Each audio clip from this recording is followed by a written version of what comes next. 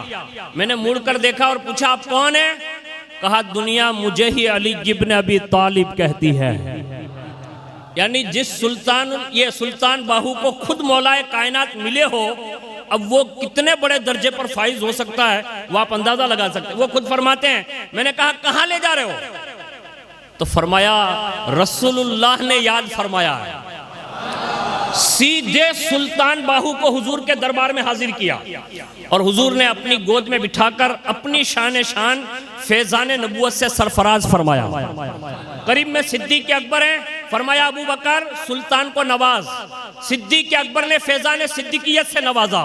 عمر بن خطاب ہے، ان سے کہا عمر بن خطاب آپ خود ہی عدالت کے فیضان سے نوازیے۔ اس کے بعد عثمان ذو النورین سے کہا انہیں سخاوت سے نوازیے۔ پھر مولائے کائنات کے حوالے کیا، کہا علی اس سے اپنی ولایت اور شجاعت سے سرفراز فرمائیے، اور پھر فرمایا اسے میری بیٹی فاطمہ کے پاس لے جاؤ اور ان سے کہو انہیں ایسے ہی بنائیں جیسے انہوں نے حسن اور حسین کو نوازا ہے۔ یعنی ماں خاتون جنت نے بھی اپنی فاطمیت، طہارت، پاکیزگی، حیا سے نوازا، اور پھر حسنین کریمین سے بھی کہا انہیں آپ دونوں بھی نوازیں۔ یعنی یہ سب نوازتے رہے۔ پھر حضور نے فرمایا علی اب اس سلطان کو اٹھا اور میرے بیٹے شیخ عبد القادر جیلانی کی بارگاہ میں لے جاؤ۔ یعنی غوث پاک کی بارگاہ میں پہنچایا گیا، اور مولائے کائنات نے حوالے کرتے ہوئے کہا رسول اللہ نے بھیجا ہے، اور حضور نے وہیں سے ارشاد فرمایا عبد القادر سلطان کو نواز، اور ساتھ ساتھ میں یہ بھی وصیت فرمائی اور نصیحت فرمائی، کہا بیٹے عبد القادر سلطان زمین پر کہیں بھی رہے ہر قدم پر تو نگاہ رکھتے جانا۔ یعنی غوث پاک کی نگاہوں میں حضرت سلطان باہو کو پیش کر دیا گیا۔ اس لیے آپ سلطان باہو کو اٹھا کر پڑھیے، ہمیشہ اگر انہوں نے کسی کا ذکر کیا ہے تو سب سے زیادہ شیخ عبد القادر جیلانی کا ذکر فرمایا ہے۔ یعنی بڑی محبت فرماتے تھے غوث پاک سے، لیکن جیسے ہی مولائے کائنات وہاں سے لے کر آئے، حضور نے فرمایا علی جہاں سے اٹھایا تھا نا وہاں واپس چھوڑ دو۔ اب جب چھوڑا نا تو کیفیت بدل گئی تھی، اور کیفیت یہ تھی کہ اگر کافر بھی سلطان باہو کو دیکھتا تھا نا تو وہ ایک نظر دیکھ کر مسلمان ہو جاتا تھا۔ یعنی جس کو ایک بار مولا علی اٹھا لے اس کے چہرے کی رونق یہ ہے کہ جو بھی دیکھتا تھا وہ مسلمان ہو جاتا تھا، یہاں تک کہ بادشاہ کو اسٹے لینا پڑا، یعنی باقاعدہ پابندی لگا دی گئی۔ ان کے بابا خود وزیر تھے، بادشاہ نے کہا آپ کے بیٹے کو باہر مت نکالیے۔ کہا کیوں؟ کہا لوگوں کی شکایت آ رہی کہ جو بھی دیکھتا ہے مسلمان ہوتا جا رہا ہے۔ پتہ یہ چلا ہم ان لوگوں کے ماننے والے ہیں جن کے چہروں میں رونق اتنی ہوتی تھی کہ کافر دیکھ کے کلمہ پڑھ لیا کرتا تھا۔ آج ہمارے چہرے یہودیوں اور نصرانیوں جیسے ہوتے گئے تو آج ہمارا بیٹا بھی ہمارے سامنے کلمہ نہیں پڑھ پاتا ہے۔ اس لیے سلطان باہو فرماتے ہیں مجھ پر پابندی لگی، چند روز پابندی رہی تو میں نے ایک دن اپنے بابا سے عرض کیا، کہا کتنے دن گھر میں رہوں گا؟ کہا بیٹا بادشاہ کا حکم ہے۔ تو کہا میری بھی بات بادشاہ سے پہنچا دیں، کیونکہ خود سلطان تھے نا، نام ہی سلطان رکھا تھا، تو کہا میں سلطان ہوں میری بھی بات بادشاہ سے پہنچا دے۔ کہا کیا؟ کہا 6 دن سب کے بچے نکلیں گے، ایک دن صرف سلطان باہو نکلے گا۔ یعنی یہ اسپیشل پروٹوکول کے لیے عرضی رکھی، بادشاہ نے قبول کر لی، اور جب وہ ایک روز بھی نکلتے تو لوگ اس تعجب میں باہر نکل آتے تھے کہ یہ کون سا ایسا بچہ ہے جس کے لیے اسپیشل پروٹوکول ہے اور وی آئی پی کوٹا دیا جاتا ہے کہ 6 دن سب کے بچے بازار نکلیں گے لیکن ایک دن صرف سلطان باہو نکلے گا، اور جو دیکھنے کے لیے آ جاتا تھا ایک نظر ڈالتے تھے وہی کلمہ پڑھ کر مصطفیٰ جان رحمت کا غلام بن جاتا تھا۔ اب جس کے ایک بار اٹھا لینے پر یہ حال ہو تو جنہوں نے زندگی میں مولائے کائنات کو دیکھا ہو، اب ان کی شان کا اندازہ کون لگا سکتا ہے؟ اسی کو شاعر کہہ رہا ہے علی شہ انعام ہے، علی کا فیض عام ہے، علی کا جو غلام ہے، علی علی سے کام ہے، یہ نغمہ صبح و شام ہے، یہ نعرہ گام گام ہے، یہ نغمہ صبح و شام ہے، یہ نعرہ گام گام ہے، اسی سے ہر بلا ٹلی، علی علی علی علی علی علی علی علی۔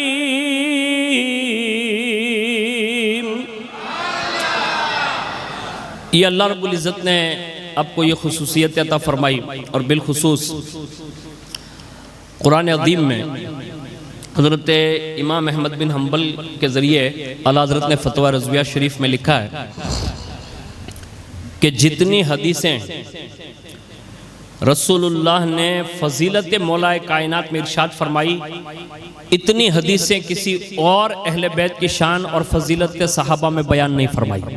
یعنی کثرت کے ساتھ احادیث مولا کائنات کی شان میں یہ بیان فرمائی، اور قرآن عظیم کی آیتوں کے تعلق سے فرمایا گیا کم و بیش 300 آیتیں ایسی ہیں جس کے ذریعے اللہ رب العزت نے مولا کائنات کے فضائل و کمالات کو صادر فرمایا ہے۔ یعنی جو قرآن باقاعدہ فضیلت کا مجموعہ ہے، اس میں ذکر علی 300 آیتوں میں موجود ہیں۔ ان میں سے میں نے ایک آیت آپ کے سامنے پیش کی۔ اللہ کرے اس آیت کا شان نزول اور اس آیت کی برکتیں اللہ ہمیں اور قیامت تک ہماری آنے والی نسلوں کو نصیب فرمائیں۔ نمبر 1، بخاری شریف تفسیر ثعلبی میں ہے کہ حضرت برہ بن عازب فرماتے ہیں کہ حضور نے ایک مرتبہ حضرت علی سے یوں ارشاد فرمایا، کہا اے علی دعا کرو کہ الہی مجھ سے اپنے کرم سے عہد فرما کہ میری محبت مومنوں کے دلوں میں ڈال دے۔ یہ حضور دعا سکھا رہے ہیں مولا کائنات کو، اور کہا کہ یوں دعا کیا کر۔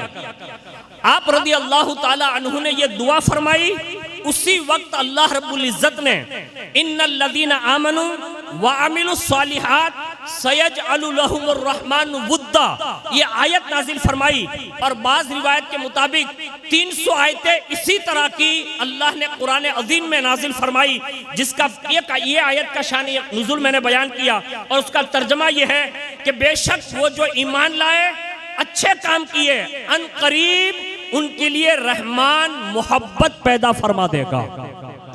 اب یہ ظاہر سی بات ہے کہ 1450 سال کے بعد 1446 میں ذکر علی ہم سن رہے ہیں، تو یہ مولا کائنات کی دعا اور اس آیت کی برکتیں ہیں کہ آج ہماری قوم کا بچہ بچہ ذکر علی کر رہا ہے۔ ایک بات ذہن میں یاد رکھیے، محبت اہل بیت میں جتنا بن سکے جو شرع نے اجازت دی ہے، ذکر علی کرو، ذکر فاطمہ کرو، ذکر حسن کرو، ذکر امام حسین کرو، فضائل اہل بیت پڑھو، کوئی پابندی نہیں ہے۔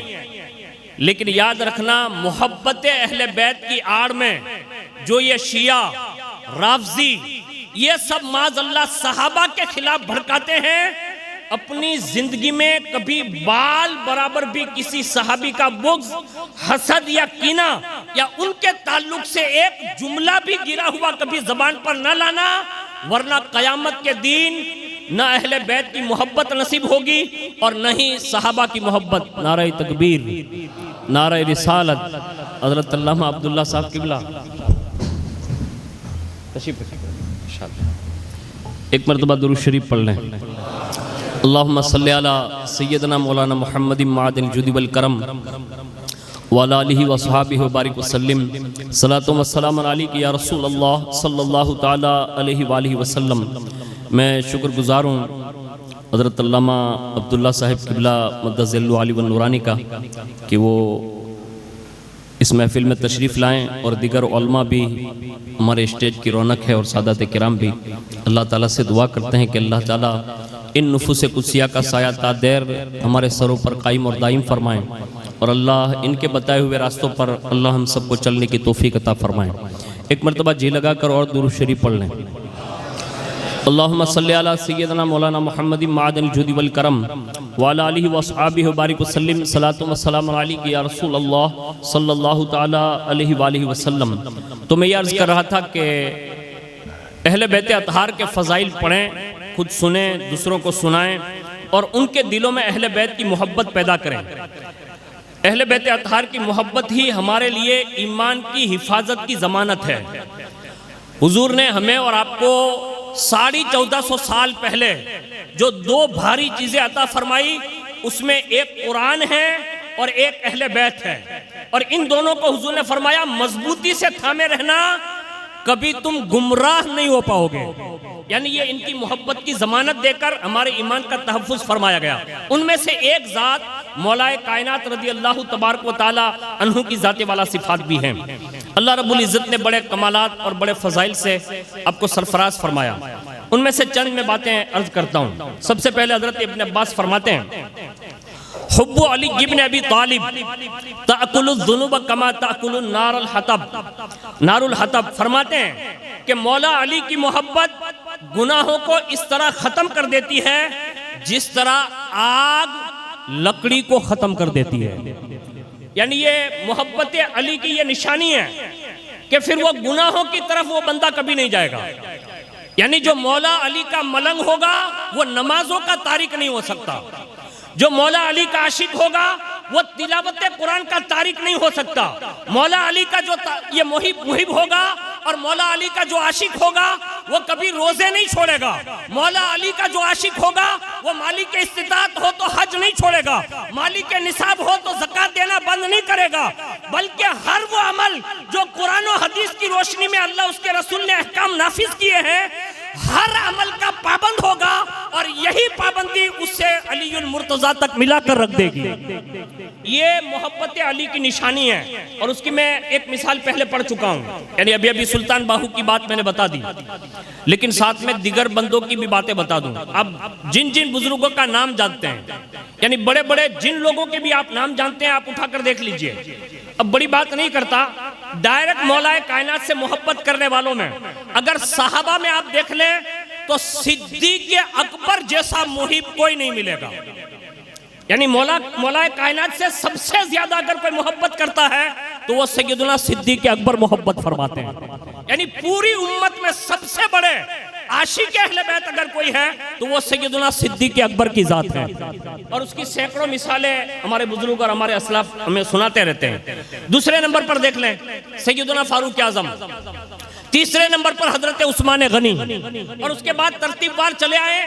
ہر صحابی رسول مولا کائنات سے ٹوٹ کر محبت کرتے رہے، اور یہ رسول اللہ نے خود ہی صحابہ کو بیان کیا تھا اور صحابہ نے اس پہ عمل کیا۔ دوسری حدیث کا مفہوم سن لیں، حضرت عبداللہ ابن مسعود فرماتے ہیں، اور یہی روایت غالباً حضرت ماں عائشہ صدیقہ سے بھی مروی ہے۔ حضرت عبداللہ ابن مسعود فرماتے ہیں کہ حضور نے فرمایا، النظر الی وجہ علی عبادہ وذکر علی، فرمایا علی المرتضیٰ کے چہرے کو دیکھنا بھی عبادت ہے، اور علی المرتضیٰ کا ذکر کرنا یہ بھی عبادت ہے۔ اور یہ ٹوٹل صحابہ نے اپنی شان کیا اور لوگوں کو بتایا کہ رسول اللہ نے محبت علی جب صحابہ جیسی جماعت پر مکمل طور پر قرآن کی روشنی میں فرض اور واجب فرمائی ہے، تو بعد میں آنے والی نسلوں کو تو اور زیادہ چاہیے کہ وہ صدیق اکبر اور فاروق اعظم کے طرز کے مطابق مولا کائنات سے محبت کیا کریں۔ آج یہ محبت اہل بیت کی آڑ میں اس وقت صحابہ پر بڑی تیزی کے ساتھ جو طنز ہو رہا ہے اور جو جملے کسے جا رہے ہیں، اور یہ سب کالے کپڑے والے جو لوگ ہیں نا وہ یہودیوں کے ایجنٹ ہیں، اور یہ انہی لوگوں کا پروپیگنڈا ہے۔ لیکن الحمدللہ ہمارے اسلاف میں اور ہمارے بزرگوں میں حضور غوثیت مآب سے لے کر سرکار غریب نواز تک، اور سرکار غریب نواز سے لے کر مخدوم سمنا تک، اور مخدوم سمنا سے لے کر سیدی اعلیٰ حضرت امام احمد رضا فاضل بریلوی تک جتنے بھی اسلاف گزرے ہیں، ہمیں سب نے ایک ہی درس دیا کہ اپنے سینے میں محبت اہل بیت کے ساتھ، محبت صحابہ کے ساتھ اپنی زندگی گزارا کرنا، یہاں بھی کامیاب رہو گے اور میدان محشر میں بھی رسول اللہ کی شفاعت سے سرفراز کر دیا جاؤ گے۔ یہ ہمیں پیغام ہے۔ آگے سنیے کہ حضور صلی اللہ علیہ وسلم کی یہ نسبت جو مولا کائنات کو حاصل ہے۔ ہم ایک آیت سنتے ہیں، قُلْ لَا أَسْأَلُكُمْ عَلَيْهِ أَجْرًا إِلَّا الْمَوَدَّةَ فِي الْقُرْبَى، اس میں جو القربہ ہے، اس میں جو 5 لوگوں کے مخصوص نام لیے گئے۔ اب یہ نسبت جو حضور سے حضرت مولا کائنات کو حاصل ہے، اس کو دل کی گہرائیوں سے سنیے۔ سب سے پہلا شرف یہ مولا کائنات کو حاضر ہے حضور سے نسبتاً کہ حضور صلی اللہ علیہ وسلم کہ وہ داماد ہیں، یعنی حضور نے اپنی چہیتی لخت جگر یعنی سیدہ کائنات کا نکاح علی المرتضیٰ سے فرمایا۔ یہ کائنات میں حضرت علی المرتضیٰ کو بہت بڑا شرف حاصل ہے، اور اس کی وجوہات میں ہمارے بزرگوں نے لکھا ہے کہ علی المرتضیٰ نہ ہوتے تو کائنات میں فاطمہ کا کوئی کفو نہیں بن سکتا تھا، یعنی یہ شان ہے ماں خاتون جنت کی۔ لیکن یہ علی المرتضیٰ رضی اللہ تعالیٰ عنہ کی یہ شان ہے کہ سیدہ کائنات کے کفو کے لیے ان کا انتخاب ہوا۔ دوسری نسبت یہ حاصل ہے، اب ڈائریکٹ رسول اللہ کے چچا زاد بھائی ہے، یعنی حضرت عبداللہ اور جناب ابو طالب، یہ دونوں سگے ایک باپ کی اولاد ہیں، اور یہ دونوں ایک باپ کی اولاد ہونے کے ناطے حضرت عبداللہ کے بیٹے ہوئے حضور اور جناب ابو طالب کے بیٹے ہوئے حضرت علی، تو اس نسبت سے یہ چچا زاد بھائی ہے، یعنی خاندانی رشتہ ہے، یعنی اس انداز میں بھی آپ کو قرب حاصل ہے۔ اور تیسرے نمبر پر سیدہ کائنات کا شوہر ہونا، یہ مولا کائنات کی بہت بڑی فضیلت ہے۔ ساتھ میں کائنات میں جنتی جوانوں کے سردار کا باپ ہونے کا شرف بھی اگر کسی کو حاصل ہے تو دنیا اسے علی المرتضیٰ کہتی ہے، یعنی جو جنت میں سب جوانوں کے سردار ہوں گے ان کا بھی کوئی باپ ہے تو دنیا اس سے علی المرتضیٰ کہتی ہے، تو یہ شرف بھی حاصل ہے۔ اور ساتھ ساتھ میں آپ نے ایک مرتبہ بطور فخر یعنی اظہار کرتے ہوئے اپنے ساتھیوں کو بطور نعمت بیان کرتے ہوئے، اظہار نعمت بیان کرتے ہوئے ایک بار ارشاد فرمائی، کہا تم لوگ جانتے ہو کہ حضور سے میرا تعلق کیا ہے؟ تو صحابہ نے عرض کیا بتائیں؟ تو حضور مولا کائنات فرماتے ہیں کہ اللہ تعالیٰ کے پیارے حبیب صلی اللہ علیہ وسلم سے میرا تعلق یہ ہے، وضعنی فی ہجرہ صلی اللہ علیہ وسلم وانا ولید یضمنی الی صدری ویمسنی جسمہ ویشمنی عرقہ۔ آپ فرماتے ہیں حضور نے مجھے اپنی گود میں پالا ہے۔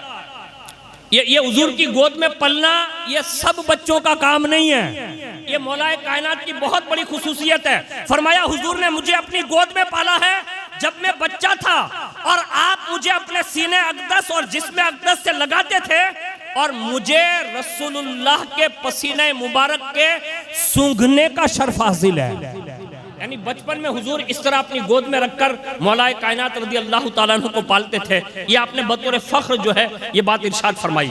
اس سے پتہ یہ چلتا ہے کہ اللہ تعالیٰ نے مولا کائنات رضی اللہ تعالیٰ عنہ کو حضور سے اتنا قریب کیا، لیکن حضور کے قرب کا صلہ دیکھیے کہ حضور نے اپنے قریب رکھ کر جہاں تمام صحابہ کو اپنی شان نوازا، وہاں مولا کائنات رضی اللہ تعالیٰ عنہ کو بھی نوازا، اور مولا کائنات کے سب سے زیادہ حضور سے جو فیض حاصل کیا، ہمیں اور آپ کو بھی چاہیے، مولا کائنات کی سیرت پڑھ رہا ہوں اور حضور کے قرب میں رہ کر انہوں نے جو حاصل کیا نا وہ بتا رہا ہوں، ہمیں اور آپ کو بھی چاہیے کہ ہم مولا کائنات کی محبت اپنے بچوں کو جہاں سکھائیں وہاں اپنے بچوں کو قرآن عظیم کی تعلیم سے بھی وابستہ کریں۔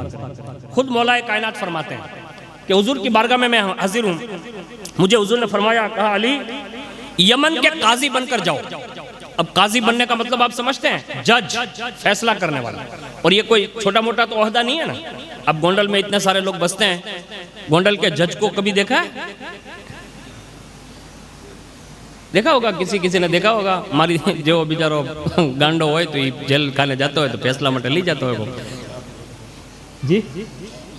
اچھا، ہمارے مولانا صاحب فرما رہے ہیں کہ جج کے یہاں وہ چاک پینے گئے تھے ماشاءاللہ، تو دیکھا ہمارے مولانا عبداللہ صاحب نے ماشاءاللہ، ہوتا ہے کبھی کبھی کوئی دیکھ لیتا ہے۔ یعنی گونڈل کا جج جو ہے نا وہ آسان نہیں ہوتا، بڑا مطلب اس کے لیے فیسیلیٹیاں ہوتی ہے، وی آئی پی کوٹا ہوتا ہے، اور یہاں رسول اللہ ڈائریکٹ یمن کا قاضی اور جج بنا کر بھیج رہے ہیں، یعنی کتنا علم دیا ہوگا۔ جج بنانا تو آسان نہیں ہے نا، بہت بڑا کام ہوتا ہے، فیصلے سب کے کرنا آسان نہیں، اور اس زمانے میں ایسا نہیں ہوتا تھا جیسا ابھی ہو رہا ہے، نہیں، ابھی کا جج تو پیچھے کی دروازے سے اگر کچھ لونچ موچ دے دو نا تو وہ پٹ بھی جاتا ہے، وہاں ایسا نہیں ہوتا تھا، وہاں تو وہی ہوتا تھا جو قرآن نے کہا، جو حدیث نے کہا، اور اس کے مطابق فیصلہ کرنا پڑتا تھا۔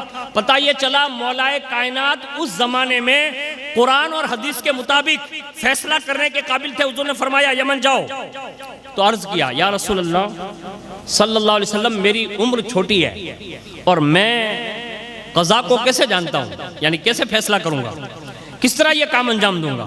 اب سنیے حضور سے فیض یوں حاصل کیا جاتا ہے، عرض کرتے ہیں کہ حضور یہ کام میں کیسے انجام دے سکوں گا؟ حضور نے فرمایا قریب آؤ، قریب کیا، اور آپ نے حضور صلی اللہ علیہ وسلم نے مولا کائنات کے سینے پر ایسے ہاتھ مارا اور دعا دی، اللہم اہدی قلبہ وثبت لسانہ، اے اللہ علی کے دل کو روشن کر دے، اور فرمایا ان کی زبان کو استقلال عطا فرما۔ بس یہ ہاتھ مارا اور دعا دی۔ حضور کی اس دعا کا اثر مولا کائنات یوں بیان فرماتے ہیں، فَوَالَّذِي فَلَقَ الْجَنَّةَ مَا شَكَلَتْ فِي قَضَاءِ بَيْنَ اثْنَيْنِ، فرماتے ہیں اللہ کی عزت کی قسم، اس روز کے بعد مجھے کسی معاملے کے طے کرنے میں کبھی دشواری نہیں آئی، میرے سامنے جو بھی فیصلہ آتا تھا میں بلا جھجک وہ فیصلہ فرما دیا کرتا تھا۔ یعنی یہ رسول اللہ کے ایک مرتبہ خالی ہاتھ لگا دینے پر علی المرتضیٰ رضی اللہ تعالیٰ عنہ کے سینے میں اتنا علم انڈیل دیا گیا، اور اس کے بعد جہاں جہاں بھی آپ کے دور میں جو بھی فیصلے آئے، حد تو یہ ہے کہ صدیق اکبر خود رسول اللہ کے دور میں بھی حضور صلی اللہ علیہ وسلم نے بعض مرتبہ لوگوں کو مولا کائنات کے حوالے کیا، اور صدیق اکبر نے بھی بعض فیصلے یوں فرمایا کہ یہ علی المرتضیٰ کے حوالے کر دو، خود فاروق اعظم نے بھی یہ فیصلے کروائے، کہا یہ مولا کائنات کے حوالے کر دو، حضرت عثمان غنی کے دور میں بھی یہ معاملات پیش آتے تو خود مولا کائنات فیصلہ فرماتے۔ پتہ یہ چلا یہ چار دور بھی مولا کائنات فیصلہ فرماتے تھے، اور اپنے زمانے میں سینکڑوں فیصلے فرمائے۔ اور ابھی کی روحانیت کی بات بتا دوں، مولا علی تو مولا علی ہے، لیکن مولا کائنات کے بیٹے در بیٹے آج بھی ہندوستان کے فیصلے فرماتے ہیں۔ ہاں، ہندوستان کا فیصلہ اس وقت تک طے نہیں ہوتا جب تک کہ سلطان الہند غریب نواز نہیں چاہ لیتے۔ ہندوستان کا فیصلہ اس وقت تک طے نہیں پاتا جب تک کہ مخدوم سمنا نہیں چاہ لیتے۔ ہندوستان کا فیصلہ اس وقت تک طے نہیں پاتا جب تک نظام الدین اولیاء محبوب الہی نہیں چاہ لیتے۔ ہندوستان کا فیصلہ اس وقت تک طے نہیں پاتا جب تک کہ بابا قطب الدین بختیار کاکی طے نہیں کر لیتے، اور ہندوستان کا فیصلہ اس وقت تک طے نہیں پاتا جب تک کہ سید سالار مسعود غازی فیصلہ نہ کر لیں۔ ارے جب ان کے بیٹے اتنے بڑے ہندوستان کے فیصلے فرما سکتے ہیں تو ان کے دادا شیر خدا کے فیصلوں کا عالم کیا رہا ہوگا؟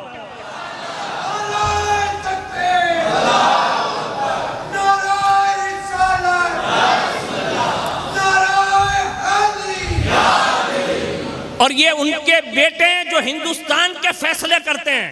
ایک بیٹے کی اور بات بتا دوں، اس وقت روحانیت میں جتنے بھی ولی بنتے ہیں ان کی ولایت میں آخری دستخط جس کی ہوتی ہے وہ بھی کوئی اور شخصیت نہیں، وہ علی کا لال جسے دنیا شیخ عبد القادر جیلانی کہتی ہے۔ یعنی جس کو ولایت بھی ملتی ہے آخری سائن حضور غوث پاک فرماتے ہیں، اور اس کے بعد اسے ولایت کا تمغہ ملتا ہے۔ تو یہ فیصلے ان کے بیٹے کرتے ہیں۔ تو مولا کائنات نے اپنی زندگی میں کیسے فیصلے کیے، اس حوالے سے میں ایک بات عرض کر دے رہا ہوں، اور اس سے ہمیں یہ اندازہ ہوگا کہ مولا کائنات رضی اللہ تعالیٰ عنہ کا نالج کس طور پر اللہ نے انہیں عطا فرمایا تھا۔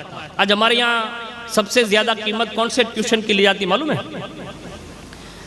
ایک ڈگری آتی ہے، میرے کو زیادہ یاد نہیں، میں پڑھا لکھا نہیں، ترن چوپڑی پاس ہوں، اس لیے CA ہے نا، اس کی کتابیں بھی بڑی بڑی ہوتی ہے اور اس میں محنت بھی رات دن کرنی پڑتی ہے۔ آپ میں سے کوئی CA نہیں ہوگا میرے خیال سے، ہو تو اچھی بات ہے، تیار کرنے چاہیے بچوں کو، پڑھانا چاہیے۔ اس میں حساب کتاب میں ساری نالج مطلب بہت ہوتا ہے، اور ہمارے یہاں ایک صاحب ہے وہ خالی ٹیوشن کے 50 ہزار روپیہ لیتے ہیں، یعنی قیمت اتنی نہیں لیتے ہیں، لیکن اللہ رب العزت نے مولا کائنات کو سارے علوم سے سرفراز فرمایا تھا۔ آپ کی بارگاہ میں ایک فیصلہ مطلب حاضر ہوا، اس کا واقعہ یوں بنا کہ دو آدمی کہیں سفر پر جا رہے تھے، ایک کے پاس 5 روٹی ہے اور دوسرے کے پاس 3 روٹی ہے۔ اب یہ دونوں ایک جگہ پر بیٹھے، روٹیاں جمع کی، کھانے لگے، یعنی کھانے کے لیے بیٹھے۔ اتنے میں تیسرا آدمی آ گیا اور ان دونوں نے کہا کہ آپ بھی بھائی ہمارے ساتھ کھانا کھا لیں، تو اس کو بھی کھانے بٹھایا۔ اب یہ تیسرا آدمی جب کھا چکا، یعنی تینوں نے کھا لیا، تو اٹھتے اٹھتے اس نے کہا کہ یہ 8 درہم ہے، میں آپ نے میری مہمانی کی ہے تو یہ 8 درہم پیش کر رہا ہوں، آپ دونوں آپس میں بانٹ لینا۔ اور یہ تیسرا آدمی نکل لیا۔ اب دیکھیے پہلے کے پاس 5 روٹیاں، دوسرے کے پاس 3، ٹوٹل کتنے ہوئی؟ 8۔ یہ جانے والے آدمی نے روپیے بھی کتنے دیے؟ 8۔ جب یہ چلا گیا تو یہ دونوں بیٹھے بانٹنے کے لیے، تو 5 روٹی والے نے کہا کہ میری روٹیاں 5 تھی تو 5 روپیہ میں لے لیتا ہوں، اور تمہاری روٹیاں 3 تھی اس لیے 3 درہم تم لے لو۔ تو اس نے کہا ایسا نہیں ہوگا۔ کہا کیوں؟ ہم 3 آدمی نے مل کے کھایا ہے نا۔ کہا ہاں۔ کہا تو حصہ بھی برابر ملنا چاہیے۔ کون کہتا ہے؟ یہ دوسرا اس کا ساتھی۔ اب یہ بات جو ہے نا وہ جھگڑے کی صورت اختیار کر دی، اور ہمارے یہاں کہوت ہے نا کہ زر زمین نے زورو ای بدھاڑے۔ ہاں یہ 3 چیزیں ہے ہی ایسی، یعنی کائنات میں جو کچھ چل رہا ہے نا ابھی وہ انہی تینوں کی وجہ سے ہوتا ہے۔ آیا تو روٹی ہو جن یعنی پچھے روپیہ ہے علامہ تھا بادھن، یعنی جھگڑے کی صورت بنی۔ تو کہا فیصلہ کسے کروائیں گے؟ کہا مولا کائنات کی بارگاہ میں چلتے ہیں۔ دونوں حاضر ہوئے، مولا کائنات نے دونوں کی باتیں سنی۔ تو مولا کائنات نے سننے کے بعد ارشاد فرمایا، کس سے؟ وہ 3 روٹی والے سے۔ کہا بھائی ایک کام کر، یہ 3 روٹی جو ہے نا اس کے 3 روپیے دے رہے ہیں، لے لے، یعنی اس میں تیرا فائدہ ہے۔ اس نے کہا نہیں، میں تو شرعی طور پر فیصلہ چاہتا ہوں، یعنی حق جو میرا ہے وہ مجھے ملنا چاہیے، یعنی برابر ملنا چاہیے۔ آپ نے فرمایا اگر تو برابری اور حق جاننا چاہتا ہے نا تو تیرے پاس 3 نہیں آئے گی۔ تو کہا وہ کیسے؟ تو مولا کائنات نے دونوں کی باتیں سننے کے بعد فرمایا، 3 روٹی والے سے فرمایا تیری 3 روٹیاں تھی؟ کہا ہاں۔ کہا تیرے ساتھی کی 5 روٹیاں تھی؟ کہا ہاں۔ کہا کھانے والوں میں تم 3 تھے؟ تو کہا ہاں۔ تو فرمایا 8 روٹیوں کے 3 ٹکڑے کرو تو 24 بنتے ہیں۔ کہا ہاں۔ کہا اب 24 ٹکڑوں کو 3 کھانوں میں تقسیم کر دو تو فرمایا 8 ٹکڑے سب کے حصے میں آتے ہیں۔ کہا ہاں۔ کہا 8 تم نے، 8 تمہارے ساتھی نے، اور 8 تمہارے مہمان نے، یعنی یہ خالی؟ کہا ہاں۔ تو فرمایا اب علی ابن ابی طالب کا فیصلہ سن، تمہاری 3 روٹیوں کے 3 ٹکڑوں کے حساب سے 9 ٹکڑے بنتے ہیں۔ یہ فرمایا جن میں سے 8 ٹکڑے تو تم نے کھائے، 1 ہی ٹکڑا تمہارے مہمان نے کھایا، یعنی 1 ہی روپیہ تمہارے حصے میں آتا ہے، اور یہ 5 والا جو ہے اس کے 15 ٹکڑے بنتے ہیں، جس میں سے 8 اس نے خود نے کھائے اور 7 ٹکڑے اس کے مہمان نے کھائے۔ اب یہ فیصلہ ہے کہ پہلے 3 پہ راضی نہیں ہوتا تھا، اب تمہیں 1 ہی روپیہ ملے گا، یعنی یہ فیصلہ کیا، اور اس سے دنیا کو یہ باور کرایا کہ جب بھی فیصلے کی بات آئے نا تو ہمارے یہاں ہم لوگ فیصلہ کیسا کرتے معلوم ہے؟ امیر آدمی ہو تو اس کے لیے الگ فیصلہ ہوتا ہے، اور غریب آدمی ہو تو اس کے لیے الگ فیصلہ ہوتا ہے۔ تو یہ مولا کائنات رضی اللہ تعالیٰ عنہ نے ہمیں اور آپ کو یہ فیصلہ سمجھا کر ہمیں اور آپ کو عدل و انصاف کی طرف ایک اشارہ عطا فرمایا۔ ایک فیصلہ اور سن لیں، مولا کائنات رضی اللہ تعالیٰ عنہ کی بارگاہ میں ایک فیصلہ اور آیا، اور وہ فیصلہ یہ تھا کہ ایک نوجوان مولا کائنات کی خدمت میں حاضر ہوا، اور اس نے کہا کہ میری ماں نے میری پرورش کر کے مجھے بڑا کیا، اور اب جب میں جوان ہو گیا ہوں تو میری ماں نے مجھے گھر سے نکال دیا، اور کہتی ہے کہ تو میرا لڑکا نہیں ہے، یعنی صاف سرے سے یہ انکار کر رہی ہے۔ مولا کائنات نے اس لڑکے کی ماں کو بلایا اور اس کے 4 بھائیوں کو بھی بلا بھیجا۔ اس نوجوان کی ماں اپنے 4 بھائیوں اور 40 گواہوں کو لے کر آپ کی خدمت میں حاضر ہوئی۔ اب یہ 4 تو بھائی تھے، ایک اس کی ماں، اور اس اوپر سے 40 لوگ گواہی کے لیے بھی آ گئے۔ ان 40 مصنوعی گواہوں نے گواہی بھی دے دی کہ یہ نوجوان اس کا بیٹا نہیں ہے، یعنی اس عورت کا بیٹا نہیں ہے۔ اب صاحب بات ہے کہ سگی ماں بیٹا ہونے سے انکار کر دے تو اس بیٹے پر کیا گزر رہی ہوگی، اور یہ فیصلہ کیسے ہو سکتا ہے؟ اب یہ تو مولا کائنات ہی جانتے ہیں۔ بس یہ لوگوں نے گواہی دے دی۔ مولا کائنات نے فرمایا کہ اب میں انشاءاللہ ایسا فیصلہ کروں گا کہ جس سے میرا رب پسند فرمائے گا۔ یعنی یہ بات ماں اور بیٹا ہی سمجھ سکتے ہیں زیادہ تو، لیکن مولا کائنات نے ارشاد فرما کر ارشاد فرمایا، کہا میں ایسا فیصلہ کروں گا جس سے میرا رب پسند فرمائے گا۔ پھر عورت سے کہا تیرا کوئی ولی ہے؟ عورت نے کہا یہ میرے بھائی میرے ولی ہے۔ آپ نے اس عورت کے 4 بھائیوں سے فرمایا بتاؤ جو فیصلہ میں کروں گا تمہیں اور تمہاری بہن کو قبول ہوگا، یعنی تم اسے قبول کرو گے؟ انہوں نے کہا امیر المؤمنین آپ فیصلہ کریں گے ہمیں قابل قبول ہوگا۔ پھر مولا کائنات نے فرمایا اب دیکھیے فیصلہ کرنے میں تدبیر کیسے اپنائی جاتی ہے۔ اور بڑے بڑے لوگ جو عقل مند ہوتے ہیں وہ سوچ میں پڑ جاتے ہیں کہ اب یہ مولا کائنات ایسا کون سا فیصلہ کریں گے کہ جس کے ذریعے سے یہ بات ثابت ہو جائے گی کہ یہ عورت کا بیٹا ہے کہ نہیں۔ اب ایسے فیصلے میں مولا کائنات کی علمی تدبیر اور حکمت یہ تھی، آپ نے فوراً ارشاد فرمایا کہ میں نے اس عورت کا نکاح اس نوجوان سے 400 درہم مہر میں کر دیا۔ یعنی جو بیٹا نہیں ہونے کا انکار کر رہی تھی نا کہ یہ میرا بیٹا نہیں ہے، تو آپ نے فرمایا میں 400 درہم میں اس کا نکاح اس سے کر دیتا ہوں، جس پر تم سب حاضرین گواہ ہو۔ اور پھر اپنے غلام عنبر سے فرمایا میرے مال میں سے 400 درہم لے آؤ اور اس نوجوان کو دو۔ عنبر نے 400 درہم دیے، اس نوجوان کو دے دیے۔ آپ نے جوان سے فرمایا اس عورت کی گود میں ڈال دے، اور جیسے تو اس کی گود میں مہر ڈالے گا آج سے یہ تیری بیوی بن جائے گی۔ بس ابھی یہ جملہ پورا ہوا مولا کائنات کا، چلا کر ماں جو تھی نا اس نے کہا جہنم جہنم، یعنی آگ آگ، اور فوراً اسی وقت یہ کہہ بیٹھی یقیناً یہ میرا بیٹا ہے۔ یعنی تدبیر کیسی سوچی، جو ماں بیٹا ہونے سے انکار کر رہی تھی اس کے معاملے میں یہ فیصلہ کروانے کے لیے مولا کائنات نے یہ تدبیر سوچی، اور اس نے حقیقت میں یہ کہا کہ حقیقت یہ ہے کہ میرے بھائیوں نے مجھے ایک کمینے آدمی سے بیاہ دیا تھا جس سے یہ لڑکا پیدا ہوا، اور جب یہ بالغ ہوا تو میرے بھائیوں نے مجھ سے کہا کہ اس کی فرزندی سے انکار کر کے اسے گھر سے نکال دے۔ یہ میں نے اس لیے یہ پلان گڑا تھا۔ یہ سن کر آپ نے فرمایا ابھی تو آپ تو مان گئی ہے نا؟ کہا ہاں کہ یہ تمہارا بیٹا ہے۔ کہا ہاں۔ کہا یہ تمہارے بھائیوں کی کارستانی تھی، لیکن میں نے تدبیر سے یہ فیصلہ کر دیا کہ یہ تمہارا حقیقی بیٹا ہے۔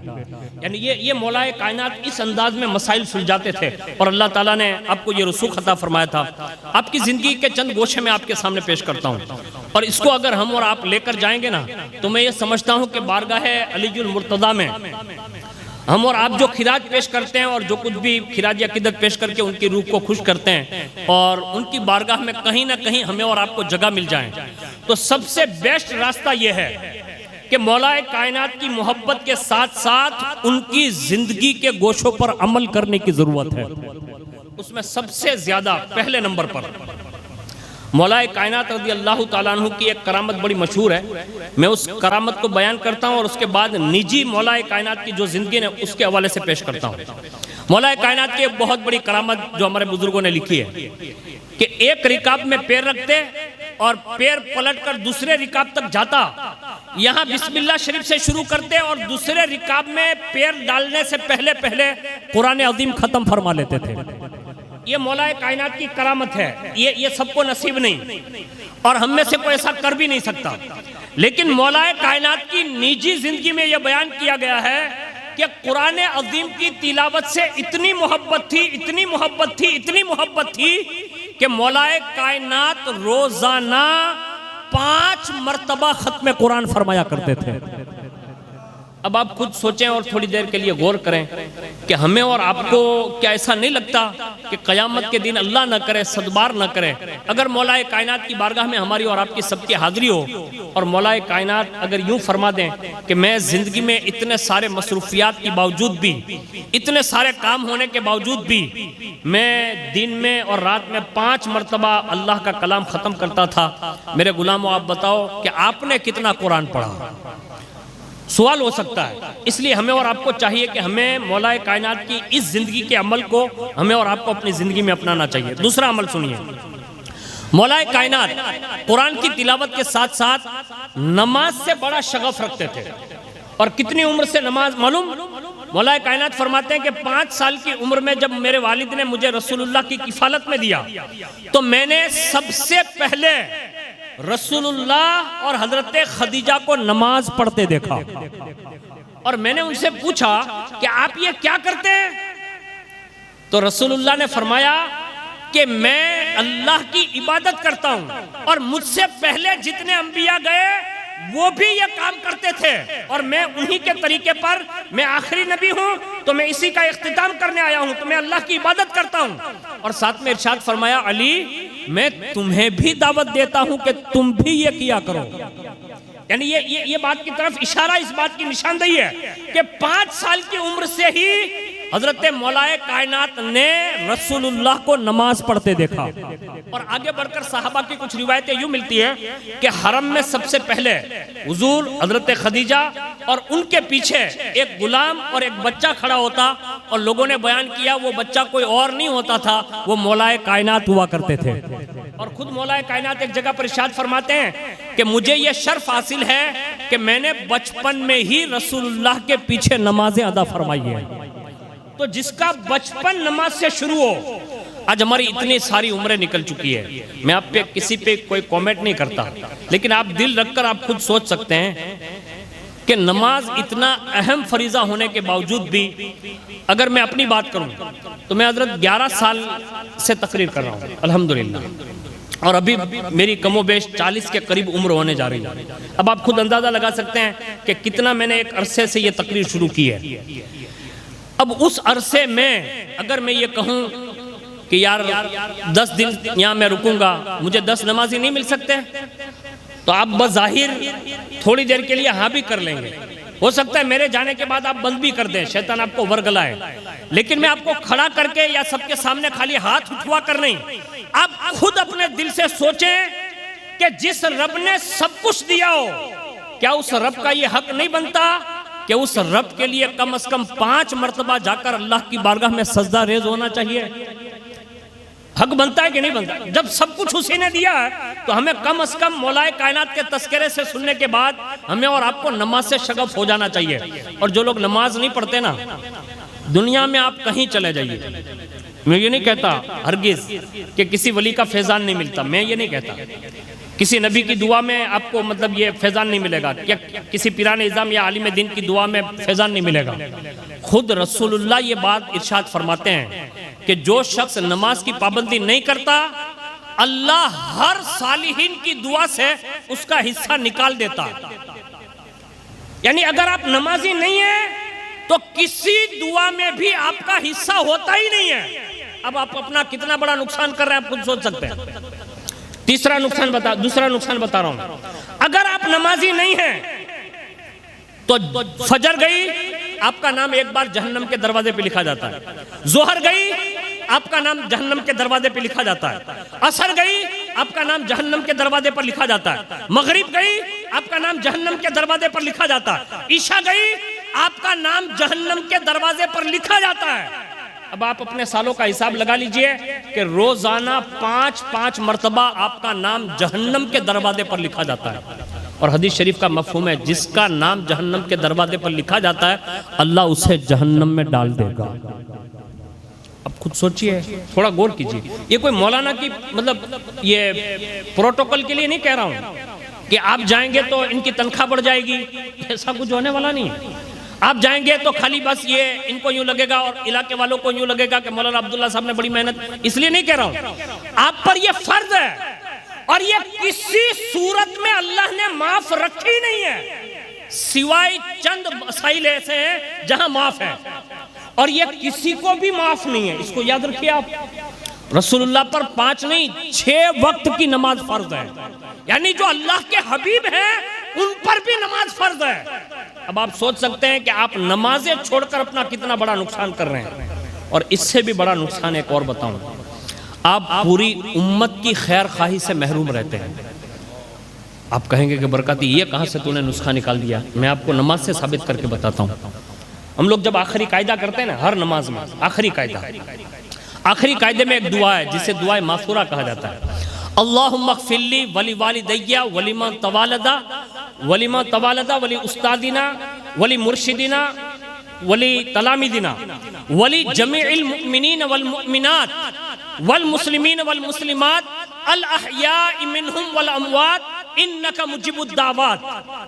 اس دعا میں آپ دیکھ لیں، سب سے پہلے نمازی کہتا ہے اے اللہ میری مغفرت فرما، دوسرے نمبر پر کہتا ہے میرے ماں باپ کی مغفرت فرما، تیسرے نمبر پر کہتا ہے اے اللہ میرے استاد کی مغفرت فرما اور میرے ماں باپ کے بیٹوں کی مغفرت فرما، اگر استاد ہے تو یوں کہتا ہے کہ اے اللہ میرے تلامذات کی مغفرت فرما، اور اگر شاگرد پڑھتا ہے تو یوں کہتا ہے میرے استاد کی مغفرت فرما، اور اس کے بعد فوراً یہ کہتا ہے اے اللہ حضور کی امت کے تمام مومن و مومنات کی مغفرت فرما، یعنی حضور کی ساری امت کی مغفرت کی دعا ہے۔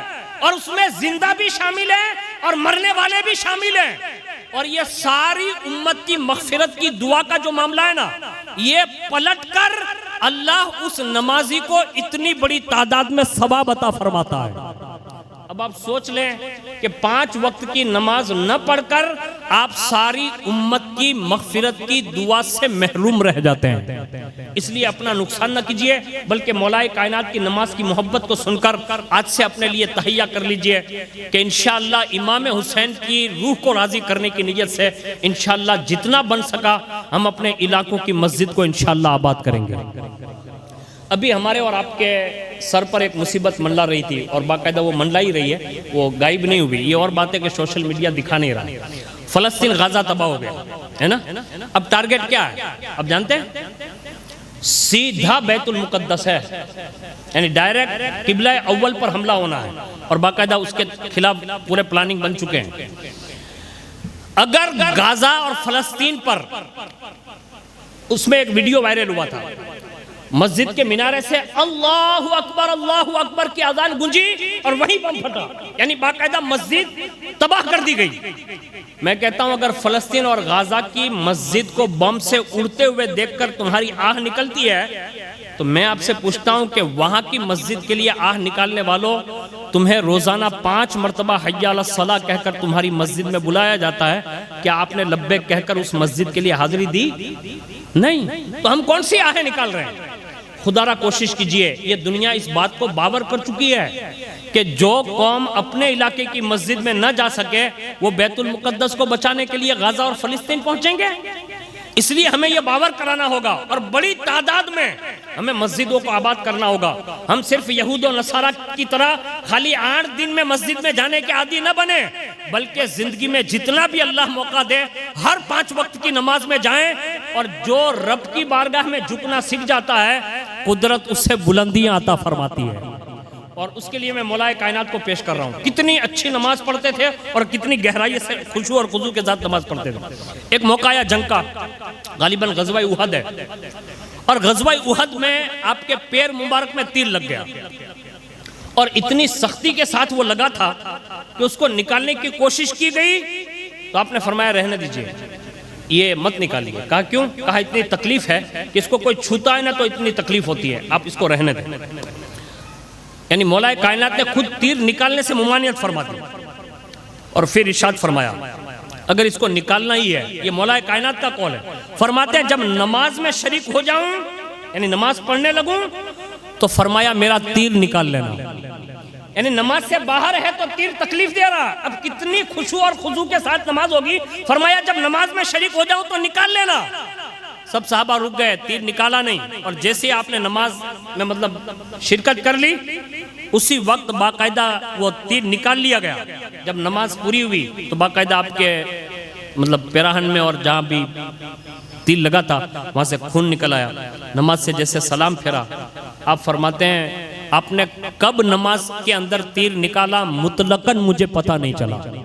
یعنی جو نماز میں اتنے مستغرق رہتے ہو اور اللہ کی یاد میں اتنا خشوع اور خضوع جانتے ہو، اور وہ بھی نماز میں، یہ مولا کائنات رضی اللہ تعالیٰ عنہ کی نماز ہے۔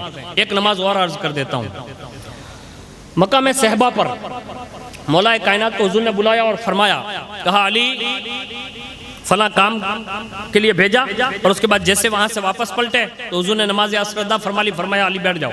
مولا کائنات کو بٹھایا، خود حضور نے ان کے سر میں گود میں سر رکھ دیا، حضور آرام فرمانے لگے، اور حضور نے عصر کی نماز پڑھ لی ہے۔ تھوڑی دیر کے بعد مولا کائنات دیکھ رہے ہیں کہ سورج ڈوبنے والا، عصر کی نماز باقی ہے۔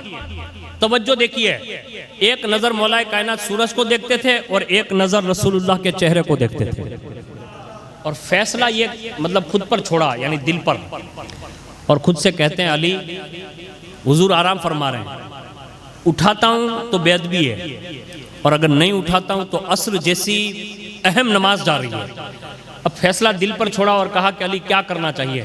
مولا کائنات کے عشق نے فیصلہ کرتے ہوئے کہا علی عصر کی نماز اگر چلی گئی ہے، یعنی چلی جائے گی، تو اس کی قضا ہے، لیکن اس وقت جو رسول اللہ تمہاری گود میں آرام فرما رہے ہیں، یعنی حضور بنفس نفیس اپنا سر انور رکھے ہوئے ہیں، ہو سکتا ہے زندگی میں دوبارہ یہ موقع نہ ملے یعنی اتنا قریب سے حضور کو دیکھنے کا پھر موقع نہ ملے، فیصلہ یہ کیا کہ حضور کی نیند پر عصر کی نماز کو جانے دیتے ہیں، یہ فیصلہ کر لیا، اور باقاعدہ دیکھتے ہی دیکھتے سورج ڈوب گیا۔ لیکن وہ ہماری اور آپ کی طرح نہیں تھے، بڑے حساس لوگ تھے، حضور کی درسگاہ سے پڑھے لکھے لوگ تھے۔ فوراً ہی عصر کا وہ سورج جو مغرب کا مطلب ڈوبا اور مغرب کا وقت شروع ہوا تو اسی وقت آنکھوں سے آنسو بہ نکلے، صرف اس لیے کہ عصر کی نماز جا چکی ہے۔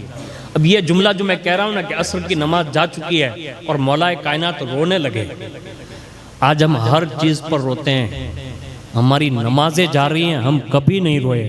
یہ مولا علی ہے جو ایک وقت کی عصر جاتی ہے تو آنسو آ گئے، یعنی کتنا درد ہوگا۔ اور جب رونے لگے نا تو حضور کے چہرے پر وہ آنسو گرے، حضور بیدار ہوئے اور فوراً سوال فرمایا، کالی کس چیز نے رلایا؟ عرض کیا یا رسول اللہ عصر کی نماز جا چکی ہے، یعنی قضا ہو گئی۔ حضور نے اسی وقت دعا کے لیے ہاتھ اٹھائے نا، وہ جملے سنیے، عرض کی اے اللہ علی تیری اور تیرے محبوب کی اطاعت میں تھا۔ یہ حضور کے دعائیہ جملے ہیں، اے اللہ علی تیری اور تیرے محبوب کی اطاعت میں تھا، اے اللہ علی کے لیے سورج کو واپس پلٹا دے۔ بس حضور نے یہ دعا کی، اللہ نے دوبارہ سورج کو مولا علی کی نماز کے لیے پلٹا دیا۔ یہ واقعہ ہم ہر سال سنتے ہیں، ہر سال سنتے ہیں، لیکن یہاں بیٹھے بیٹھے تہیہ کر لو، ابھی جو حالات حکومت کے بن رہے ہیں نا ہمارے خلاف، اگر ہم ان حکومتوں کو واپس پلٹ کر ہمارے حق میں اچھے قانون بنوانا چاہتے ہو تو مولا علی نے ہمیں یہ سبق دیا ہے کہ حضور سے ٹوٹ کر محبت کرو۔ میں نے حضور کی نیند تک کا خیال کیا اور محبت میں نیند پر عصر کی نماز قربان کر دی تو اللہ نے حضور کی محبت کی خاطر سورج کو دوبارہ میرے لیے پلٹا دیا۔ تو یہ مولا کائنات کا خاصہ تھا، تو ہمیں اور آپ کو بھی چاہیے کہ جب ہم اور آپ بھی حضور سے محبت کرتے ہیں تو نماز کے لیے حضور نے یہ ارشاد فرمایا کہ تمہاری دنیا کی چیزوں میں سے میں نے 3 چیزوں کو پسند فرمایا، محبوب رکھا ہے، اس میں سے ایک چیز کا ذکر حضور نے یہ ارشاد فرمایا کہ اللہ نے نماز کو میری آنکھوں کی ٹھنڈک بنا دی ہے۔ اب جو 5 مرتبہ امتی حضور کی آنکھوں کو ٹھنڈک پہنچاتا ہوگا اس سے حضور کتنے راضی ہوں گے۔ یہ مولا کائنات کی زندگی کا ایک وہ مرحلہ تھا۔ ایک آخری مرحلہ پیش کر دوں جس سے یہ آپ کو اندازہ ہوگا کہ مولا کائنات نے حضور کی محبت میں اتنا سب کچھ کیا نا، تو اللہ نے مولا کائنات کو بھی یہ منصب عطا فرمایا۔ اسی کتاب میں ہے کہ ایک مرتبہ مولا کائنات کسی جنگ پر جا رہے ہیں، بیچ میں دریا حائل ہے یعنی ندی، تو مولا کائنات نے فرمایا کہ یہ دریا پار کر لو۔ تو جو تابعین اور صحابہ جو ساتھ میں موجود تھے انہوں نے رائے دی، مشورہ دیا، کہا حضور ایک کام کرتے ہیں، عصر کا وقت شروع ہو چکا ہے، تو ایک کام کرتے ہیں یہیں عصر پڑھتے ہیں، اس کے بعد دریا پار کرتے ہیں، وہاں جاتے جاتے مغرب پڑھیں گے۔ تو کہا نہیں ایسا نہیں کرنا ہے، اب بھی مطلب گھوڑے اندر ڈال دو۔ تو کہا کہ حضور اگر سورج ڈوب گیا تو کہا وہ دیکھیں گے، لیکن ابھی دریا پار کرو۔ اب مولا کائنات کا حکم تھا، امیر المومنین تھے، سب نے آمنا صدقنا کہا، بات چیت ہو گئی، سب نے اپنے گھوڑے ڈال دیے اور باقاعدہ وہ دریا پار کرنے لگے۔ اب دریا پار کرنے میں دیر اتنی ہو گئی، یعنی موجیں اتنی زیادہ ہو گئی کہ اسی میں عصر کا وقت نکل گیا، یعنی سورج ڈوب گیا۔ اور دریا پار کر کے جیسے پہنچے تو کچھ لوگوں نے آپس میں مطلب بات چیت کی، کہ ہم نے تو مشورہ دیا تھا مولا کائنات کو یعنی امیر المومنین کو کہ اگر نماز پڑھ لیتے تو اچھا ہوتا، اب عصر کی تو نماز گئی۔ یہ آپس میں ابھی گفتگو ہو رہی ہے اور یہ بات ہوتے ہوتے خیمہ علی المرتضیٰ تک پہنچ گئی، اور جیسے مولا کائنات تک پہنچی نا تو مولا کائنات نے وہیں بیٹھ کر اللہ کی بارگاہ میں عرض کی، کہا مولا میرے کہنے پر ان لوگوں نے دریا پار کیا ہے، یعنی دریا پار کیا اور اسی میں عصر نکل گئی، یعنی سورج ڈوب گیا۔ مولا تو علی کے نام کی لاج رکھ لے اور سورج کو دوبارہ واپس پلٹا دے۔ یعنی مولا کائنات نے دعا کی، اللہ نے ان صحابہ اور تابعین کے لیے بھی مولا علی کی دعا پر دوبارہ سورج کو واپس پلٹا دیا۔ یعنی اللہ رب العزت نے یہ شان مولا کائنات رضی اللہ تعالیٰ عنہ کو اپنی زندگی میں عطا فرمائی۔ اس طرح سینکڑوں واقعات جو مولا کائنات کی زندگی سے ہمیں اور آپ کو سبق حاصل کرنا چاہیے۔ اور اسی طرح آپ نے قرآن سے محبت کی، نماز سے محبت کی، حج بھی ادا کیے۔ ارے جب ان کے بیٹوں نے 25 حج کیے ہیں تو مولا کائنات نے کتنے حج کیے ہوں گے؟ تو یہ فرائض سے مولا کائنات نے محبت کی۔ میں پہلے دن سے اسی بات پر اور اسی نہج پر زور دے رہا ہوں کہ آج ہمارے یہاں نفلی کاموں پر زیادہ زور دیا جا رہا ہے، اور فرائض کو ہم نے سیرے سے مطلب چھوڑ رکھا ہے۔ یاد رکھیے ہزاروں نفل کام کر لو لیکن اگر فرض چھوڑ کر کرو گے نا تو ہو سکتا ہے وہ نوافل کسی کام میں نہ آئے۔ اگر فرض کے ساتھ ساتھ بھی نفل کام کرتے جاؤ گے تو اگر فرض میں کوئی کمی محسوس ہوئی تو اللہ ان نوافل کے ذریعے تمہارے فرضوں کو مکمل فرما دے گا۔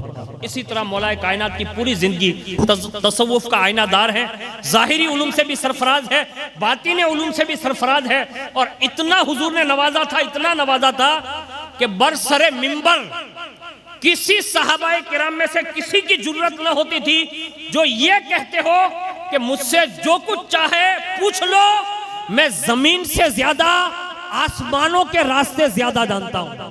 یعنی یہ مولا کائنات کو اتنے علوم و فنون سے سرفراز فرمایا اور اتنے علوم کے ماہر تھے، اتنے علوم کے ماہر تھے کہ باقاعدہ برسر منبر اب سے سوال ہوتے تھے۔ یعنی جیسے ابھی میں تقریر کر رہا ہوں کوئی بھی بندہ کھڑا ہو سکتا ہے اور وہ مجھ سے سوال پوچھے، ایسا سب کی ہمت نہیں ہوتی ہے۔ تقریر کے دوران اگر کوئی مولانا ہی خالی کوئی سوال کر لینا بھی تو مطلب میں کانپنے لگوں گا، لیکن صحابہ میں بھی کسی کی یہ ہمت نہیں ہوتی تھی۔ اگر کسی کی ہمت ہوتی تھی تو وہ مولا کائنات کی ہمت تھی۔ ارشاد فرمایا کہا تم میں سے کسی کو جو کچھ بھی پوچھنا ہو مجھ سے پوچھ لے۔ ایک بندہ کھڑا ہو گیا اور اس نے ایک سوال کیا اور وہ سوال یہ تھا، اس نے کہا علی اگر اجازت ہو تو میں سوال کروں۔ آپ نے ارشاد فرمایا کرو، لیکن فرمایا یاد رکھنا آزمائش کے لیے سوال نہ پوچھنا، یعنی امتحان کے لیے سوال نہ پوچھنا ورنہ پھنس جائے گا۔ تو کہا نہیں کوئی امتحان نہیں، بس ایسے ہی معلومات کے لیے آپ کی طرز زندگی سے۔ کہا تو کر سکتا ہے، کہا پوچھ۔ اس نے سوال کتنا بڑا کیا، اس نے کہا علی یہ بتاؤ نماز پڑھتے ہو تو کبھی اپنے رب کا دیدار کیا ہے؟ یعنی وہ مولا کائنات سے ڈائریکٹ سوال ہے۔ اب سب لوگ مطلب کان لگا کر دیکھ رہے تھے کہ مولا کائنات جواب کیا دیتے ہیں۔ اسی وقت مولا کائنات نے ارشاد فرمایا جب تکبیر کہنے جاتا ہوں یعنی اللہ اکبر تو جب تک رب کی تجلی کا دیدار نہیں کر لیتا تب تک اللہ اکبر نہیں کہتا۔ اور دوسری جگہ پر ارشاد فرمایا جب پہلے سجدے میں جاتا ہوں اور جب تک رب کی تجلی نہیں دیکھ لیتا اس وقت تک سجدے سے سر نہیں اٹھاتا۔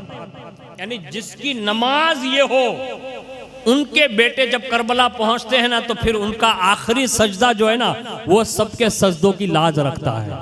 جن کے بابا اس شان سے نماز پڑھتے تھے اور اس شان سے قرآن پڑھتے تھے، ہمیں اور آپ کو بھی چاہیے کہ محرم الحرام شریف میں یہ خاص کر کے جو ایام ہے نا یہ بڑے خاص دن ہیں اور ان دنوں میں خاص لوگوں کی دعائیں قبول ہوئی ہیں اور بڑی بڑی آزمائشیں جو مکمل ہوئی نا وہ انہی 10 دنوں میں ہوئی ہے۔ اگر ہمیں اور آپ کو بھی چاہیے کہ ماہ محرم الحرام شریف کی یہ 10 دن ذکر حسین، ذکر صحابہ اور ذکر اہل بیت کرتے ہوئے ہماری راتیں گزرتی ہے تو کم از کم ان 10 دنوں میں ہمیں سچے دل سے توبہ بھی کرنی چاہیے اور اللہ کی بارگاہ میں مغفرت بھی مانگنی چاہیے۔ میں آخر میں 2 جملے امام حسین کے سنا دیتا ہوں جو مجھے بڑے پسند ہے۔ امام حسین جب کربلا میں تھے نا تو حضرت عباس سے فرمایا تھا کہ عباس ان لوگوں سے کہہ دے کہ مجھے آخری 10ویں رات کی مہلت دے دے، اور اے عباس آپ تو جانتے ہیں، یہ کہا حضرت عباس سے کہا عباس آپ تو جانتے ہیں کہ حسین ابن علی کو 4 عبادتیں بڑی پسند ہیں۔ یہ امام حسین نے آخری دن یعنی جو رات 10ویں ہے نا اس سے پہلے ارشاد فرمایا تھا جب 9ویں میں جنگ ہونے والی تھی۔ ارشاد فرمایا عباس آپ تو جانتے ہیں مجھے 4 چیزیں بڑی پسند ہے عبادت میں، اور ارشاد فرمایا حسین کو پہلی عبادت پسند ہے نماز۔ یہ کون کہہ رہے ہیں؟ مولا علی کے بیٹے کہہ رہے ہیں اور کربلا میں کہہ رہے ہیں حضرت عباس علمبردار کے سامنے۔ ارشاد فرمایا پہلی چیز ہے نماز، دوسرے نمبر پر ارشاد فرمایا قرآن عظیم کی تلاوت کرنا، اور تیسرے نمبر پر فرمایا کثرت کے ساتھ دعا مانگنا، یعنی بڑی کثرت کے ساتھ۔ آج ہمارے یہاں اگر 10 منٹ دعا لمبی ہو جائے نا تو لوگ کہتے تھے کہ مولانا کا بیجو کا کھائے نہ لگے، یہ لوگ کہتے ہیں۔ اور امام حسین فرماتے ہیں مجھے کثرت کے ساتھ دعا مانگنا پسند ہے، اور چوتھی چیز پر ارشاد فرمایا سب سے زیادہ کثرت کے ساتھ اللہ کی بارگاہ میں استغفار کرنا پسند ہے۔ یہ 4 عبادتیں امام حسین کو پسند تھی. اگر ہم سب مل کر بھی اگر یہ نیت کر کے اٹھیں کہ امام حسین جو کربلا میں آپ نے ارشاد فرمایا تھا، اپنی زندگی میں ہم لوگ بھی کوشش کریں گے کہ ان 4 عبادتوں سے ہم بھی محبت کریں گے انشاءاللہ. اللہ تعالیٰ کہنے سننے سے زیادہ مجھے آپ کو سب کو عمل کی توفیق عطا فرمائیں. اور جو بھی خراج عقیدت پیش کیا گیا سرکار مولا کائنات کے صدقے میں اٹھنے سے پہلے اللہ ہم سب کو سچی توبہ کی توفیق عطا فرمائیں اور توبہ پر استقامت عطا فرمائیں اور ہم سب کا خاتمہ ایمان پر فرمائیں. آمین برحمتک یا ارحم الراحمین. السلام علیکم.